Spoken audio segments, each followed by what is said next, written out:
Hello, I'm Kim Miles, founder and CEO of Miles and Heels Productions.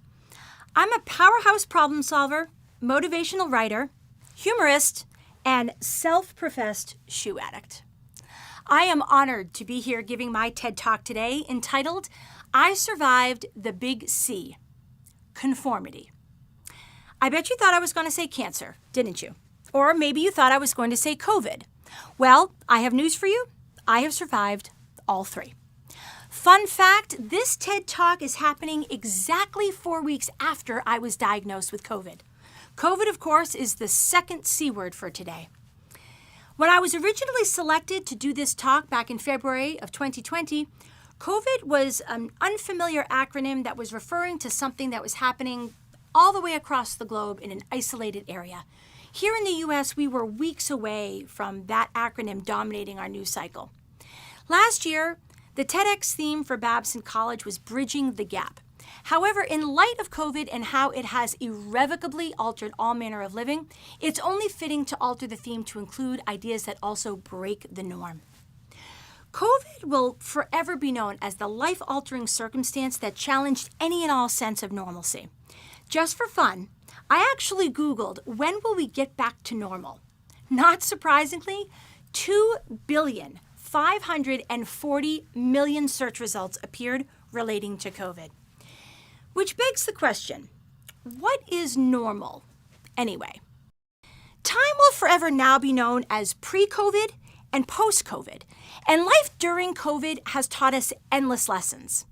We've had to bridge the gap and break the norm in our thinking in everything from education to transportation, from hairdressing to healthcare, from food service to fire pit gatherings.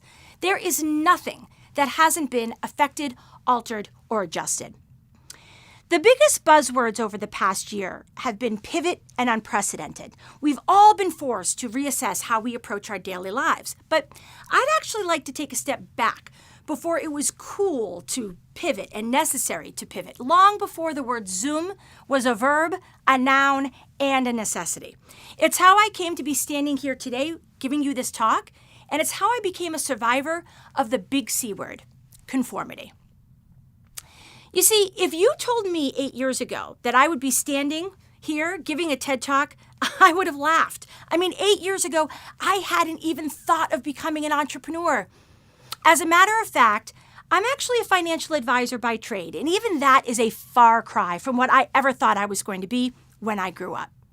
This is exactly the point of my story, of how I bridged the gap of all my many life experiences, broke the idea of what is considered the norm, and learned to embrace and love the version of my life that I've chosen to lead. Now, while I am certain that there are endless versions of how to lead a life, I'm probably not that different from many women that I know in the respect that I personally always envisioned growing up, utilizing my degree, getting married, and having a family. And wonderfully today, that journey comes in all versions, shapes, sizes, flavors, colors, nationalities, creeds, preferences, you name it. However, I graduated with a degree in television, radio, and film production from the S.I. Newhouse School of Public Communications at Syracuse University, which is arguably the best communications school in the country. Thank you, Mom and Dad. Love you very much for that. My final exams were producing CDs. Now, I don't know if all of you understand what CDs are. I know I just dated myself there, but I also had final exams that had to do with writing television scripts.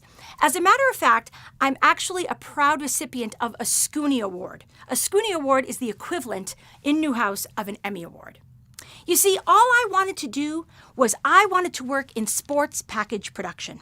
Let me explain what that is. You know when you watch the Olympics or you're watching a championship game during any sporting event, and then this great human interest story comes on and you're crying your eyes out and you go through a whole box of tissues? That was my dream job. I wanted to produce those stories.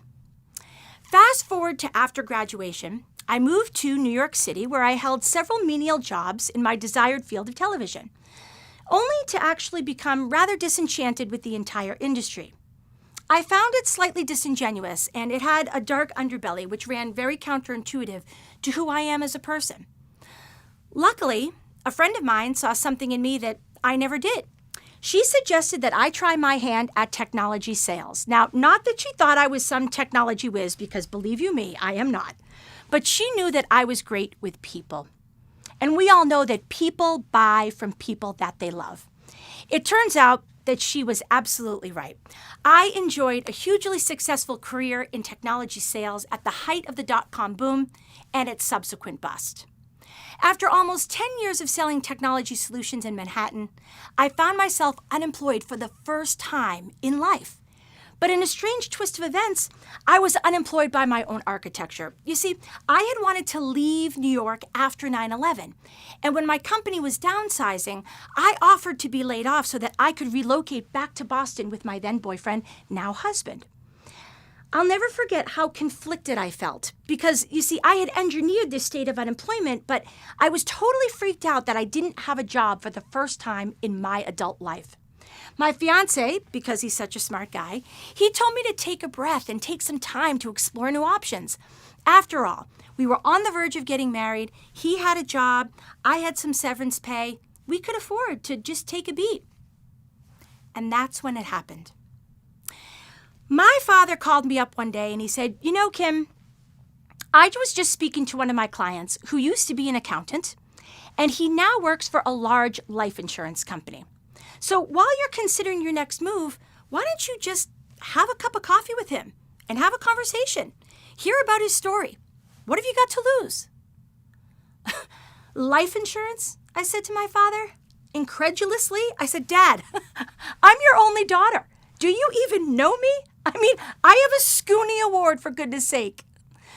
Well, I stand before you here today, 19 years after that conversation and that cup of coffee, as a proud financial advisor who truly loves what she does and how she helps her clients. You see, by opening myself up and my mind up enough to have that single cup of coffee and a conversation and try my hand at something that I had absolutely no experience in, well, what I actually did was I opened myself up to breaking out of the norm of what I thought my career trajectory was supposed to look like. It's this professional step that served as the foundation for where my ultimate trajectory was meant to take me. This is where the saga actually begins. Because as it turns out, that leap of faith was pivotal. Because running my own financial practice laid the groundwork and prompted my confidence to enable me to launch my production company 8 years ago, Miles in Heels Productions. It was because of that professional foundation that I was able to confidently return to my roots of creativity and production and writing and content creation and harness a new fueled passion for female entrepreneurship. I had both the mojo and the business skills to follow a new direction that I never would have even considered before, and that has been groundbreaking for both me and my clients. But there is one part of my journey, and it's become so central to my story that has absolutely nothing to do with degrees or jobs or even cups of coffee. As you may recall, at the top of my story, I told you that I envisioned having a family. Well, as it turns out, life had entirely different plans for me. Shortly after I got married, I was diagnosed with thyroid cancer. This, of course, is the third of the big C words we're talking about today. I'm a very lucky survivor, and I'm very grateful, not without a few minor scars, of course. But the one thing that people may not realize is that while you're going through treatment, doctors really ask that you don't get pregnant.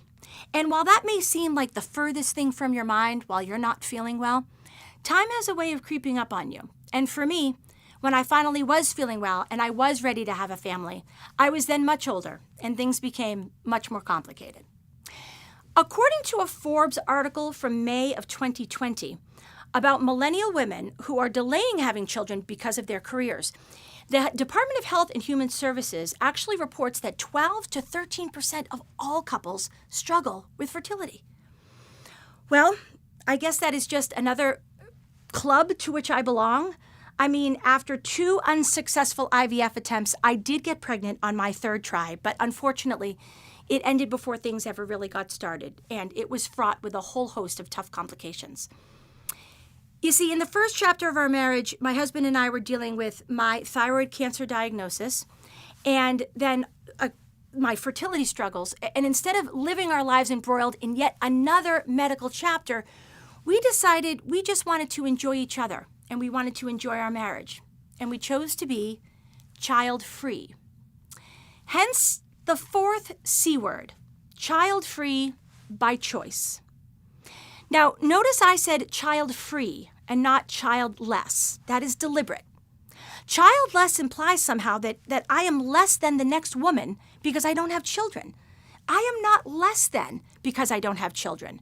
My heart and my life are just as full as the next woman. Some may argue fuller. Don't get me wrong. I kick off my heels to all the mothers out there, holding it down with both families and careers. But I am just not so certain that I would have been able to make the same bold choices that I've made or had the same opportunities that I've had if I had a family. I run 2 very successful businesses, and I have a very full life full of friends and family and hobbies. And you know what? There is nothing wrong with that. Oh, you'd be amazed at the reactions that I get from other women when asked what seems like innocuous questions. These questions often come in presumptuous forms, such as, how many children do you have? Or, where do our children know each other from? Well, when I answer, I don't have any children, I'm usually met with one of 3 faces. There's the, holy crap, what conversation did I just walk into? That's always a fun one. Then there's the, you have no kids? You might as well have 3 heads. And then, of course, there's my personal favorite, I have to go, I have absolutely nothing to talk to you about. Ugh, but those are not the right questions to be asking each other. Why is it that one assumes that children are always a part of the equation or even marriage? In a poll conducted by the New York Times in 2018, it was reported that of adults aged 20 to 45, 36% of them said that they didn't want children or were unsure. 34% of them said that they hadn't found a partner. 31% said that they couldn't afford childcare, and 30% said that they did not want to have children at all.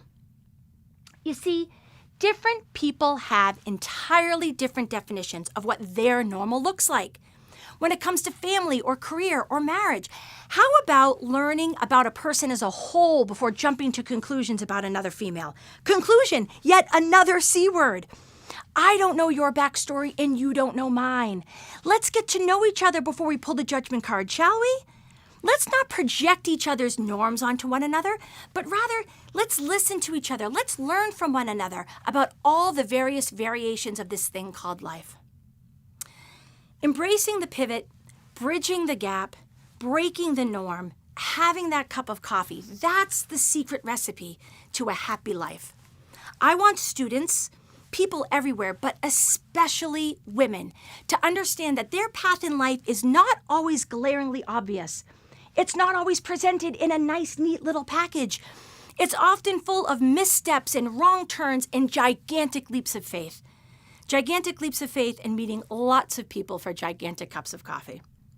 Believing in yourself and taking those leaps of faith are sometimes even more important than all the calculated decisions we make along the way.